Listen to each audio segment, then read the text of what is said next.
নামে টাকা আত্মসাতের অভিযোগ। কত টাকা আত্মসাতের অভিযোগ?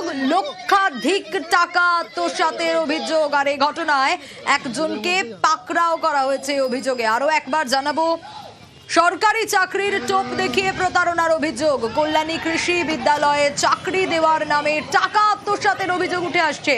লক্ষাধিক টাকা আত্মসাতের অভিযোগ, কিন্তু কাদের বিরুদ্ধে, কার বিরুদ্ধে এই অভিযোগ? বীজপুর থানার পুলিশ ইতিমধ্যেই একজনকে পাকড়াও করেছে। আরো বিস্তারিত এই বিষয়ে জানাতে পারবে, তবে তার আগে আরো একবার জানাই, সরকারি চাকরির টোপ দেওয়া হয়েছিল। অরুণ রয়েছে আমার সঙ্গে। অরুণ, সরকারি চাকরির টোপ দেখিয়ে এই যে প্রতারণার অভিযোগ, কাদের বিরুদ্ধে বা কার বিরুদ্ধে এই অভিযোগ উঠে আসছে? এই যে একজনকে পাকড়াও করা গেছে, এর পরিচয় কি? দেখো, এই প্রসেনজিৎ সরকার এই কল্যাণী বিশ্ববিদ্যালয়ে চাকরি দেবে বলে বহু লোকের কাছ থেকে বিভিন্ন জায়গায়, শুধু এই জেলায় নয় বিভিন্ন জেলা থেকে সে টাকা তুলেছে, লক্ষ লক্ষ টাকা সে তুলেছে। কিন্তু এই খবর যখন তার কিন্তু কল্যাণী এই কাস্টামার একটা বাড়ি রয়েছে, পুলিশ জানতে পারে এবং তাকে সেখান থেকে গ্রেপ্তার করে। আজ পুলিশ তাকে রিমান্ডে দিয়ে তারপরে জানতে এর সঙ্গে একটা বড় কোনো চক্র রয়েছে কিনা পুলিশের সন্দেহ আছে। কারণ হচ্ছে এ কিন্তু একা নয়, এর পিছনে অনেকেই আছে।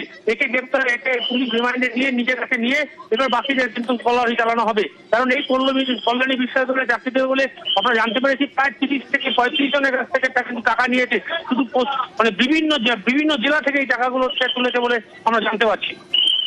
বেশ, জয়ন্ত বাবু কার কাছ থেকে টাকা নিয়েছেন? এগ্রিকালচারের নাম করে নামে অভিযোগ